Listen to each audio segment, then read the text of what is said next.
Shalom, selamat pagi Bapak Ibu Saudara yang dikasihi Tuhan Yesus. Salam sejahtera buat saudara semua dimanapun berada. Saya kembali mengajak Bapak Ibu Saudara untuk bersaat teduh dan berdoa dalam renungan penuntun kehidupan setiap hari. Kiranya damai sejahtera dan sukacita oleh Roh Kudus senantiasa melimpah dalam hati dan kehidupan kita semua. Tema firman Tuhan hari ini berjudul Menemukan Kehendak Allah. Firman Tuhan terdapat di dalam Kejadian 12 ayat 1 sampai dengan 5. Pada ayatnya yang pertama demikianlah firman Tuhan. Berfirmanlah Tuhan kepada Abram, "Pergilah dari negerimu dan dari sanak saudaramu dan dari rumah bapamu ini ke negeri yang akan kutunjukkan kepadamu." Saudaraku yang dikasihi Tuhan Yesus, kalau kita mempelajari kisah Abraham di dalam Alkitab, dari sejak ia dipanggil Allah keluar dari negerinya, dari rumah bapanya dan keluarganya, ke negeri yang akan ditunjukkan Allah kepadanya, pastinya mungkin di awal kita tidak mengerti rencana Allah itu apa. Apalagi Abraham, karena Allah tidak memberitahukan secara detil rencananya.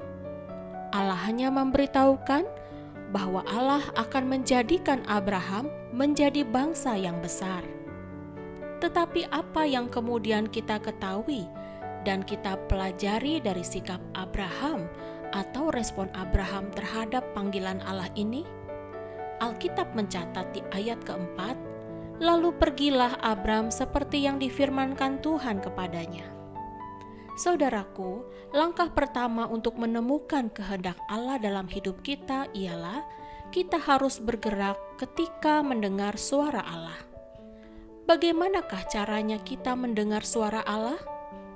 Dalam Yohanes 10 ayat 27, firman Tuhan berkata, "Domba-dombaku mendengar suaraku, dan aku mengenal mereka, dan mereka mengikut aku." Untuk mendengar suara Allah, tentunya kita dapat membaca dan mempelajari firman Tuhan. Memang ada orang-orang tertentu atas kehendak Tuhan atau karunia yang diberikan kepadanya dapat mendengar suara Tuhan secara audible.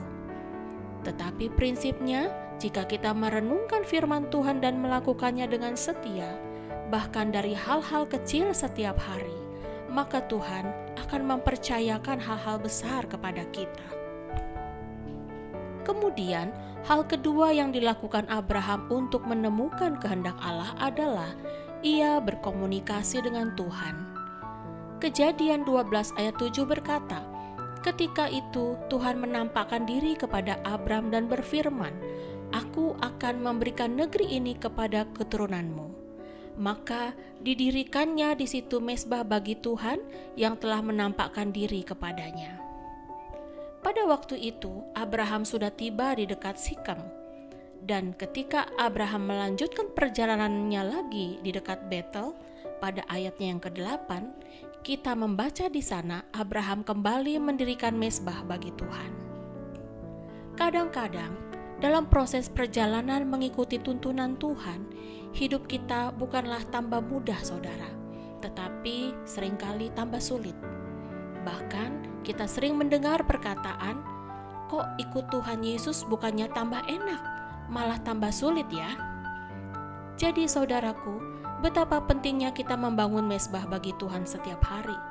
Karena dengan begitu, kita akan semakin teguh di dalam Tuhan dan tidak mudah goyah ketika banyak pencobaan-pencobaan yang datang ke dalam kehidupan kita. Dan hal yang ketiga adalah berserah dalam didikan atau disiplin atau hajarannya Tuhan. Dalam Kejadian 12 ayat 13-20, kita mempelajari bahwa pada suatu kesempatan di Mesir, Abraham mengatur siasat dan meminta Sarai istrinya berbohong kepada Raja Firaun untuk mengatakan bahwa Sarai bukan istrinya tetapi adiknya. Itu dilakukan Abraham agar ia tidak dibunuh dan mereka dapat tinggal lebih lama di Mesir. Namun Allah tidak membiarkan Abraham hidup dalam dosa. Itulah sebabnya kebohongan Abraham terbongkar. Raja Firaun sangat marah kepada Abraham dan ia diusir, dipermalukan dan direndahkan. Saudara, ketika kita keluar atau melenceng dari jalurnya Tuhan, kadang Ia mengizinkan hal itu terjadi, tetapi Tuhan tetap mengawasi kita, dan kemudian Ia akan mendidik kita, mengarahkan kita kembali kepada jalannya. Kadang Tuhan perlu untuk mendisiplinkan kita, karena 1 Korintus 10 ayat 12 berkata, "Sebab itu, siapa yang menyangka bahwa ia teguh berdiri, hati-hatilah, supaya ia jangan jatuh." Ini adalah peringatan Allah bagi kita, bahwa kita sebagai orang Kristen jangan pernah merasa karena Tuhan memilih kita untuk menggenapi rencananya, kita merasa diri kuat dan merasa diri benar. Jadi, untuk menemukan kehendak Allah, kadang-kadang Ia perlu mendisiplinkan kita dari cara-cara hidup yang lama. Saudaraku, pikirkanlah betapa kita patut mengucap syukur. Kita dipilih karena anugerah Tuhan untuk membawa kita masuk ke dalam rencana dan tujuannya. Keberhasilan kita untuk menemukan kehendak Allah adalah mendengar dan taat. Amin. Mari kita berdoa. Bapa, terima kasih buat firman-Mu pagi hari ini. Kami menyadari bahwa setiap kami dipanggil untuk mengenal-Mu dengan baik dan dapat mengerti kehendak-Mu dalam hidup kami. Jadikanlah kami anak-anak-Mu yang dengar-dengaran akan firman-Mu Tuhan, menetapkan hati untuk tetap taat dan setia dalam proses pembentukan kami di dalam tangan-Mu. Di dalam nama Tuhan Yesus kami berdoa. Amin. Kiranya berkat yang sempurna dari Allah Bapa kita, kasih karunia dari Tuhan Yesus Kristus, dan persekutuan yang indah dengan Roh Kudus menyertai kita semua dari sekarang ini sampai selama-lamanya. Maju terus dalam tuntunan Tuhan saudara, tetap semangat, sampai jumpa esok hari. Tuhan Yesus memberkati.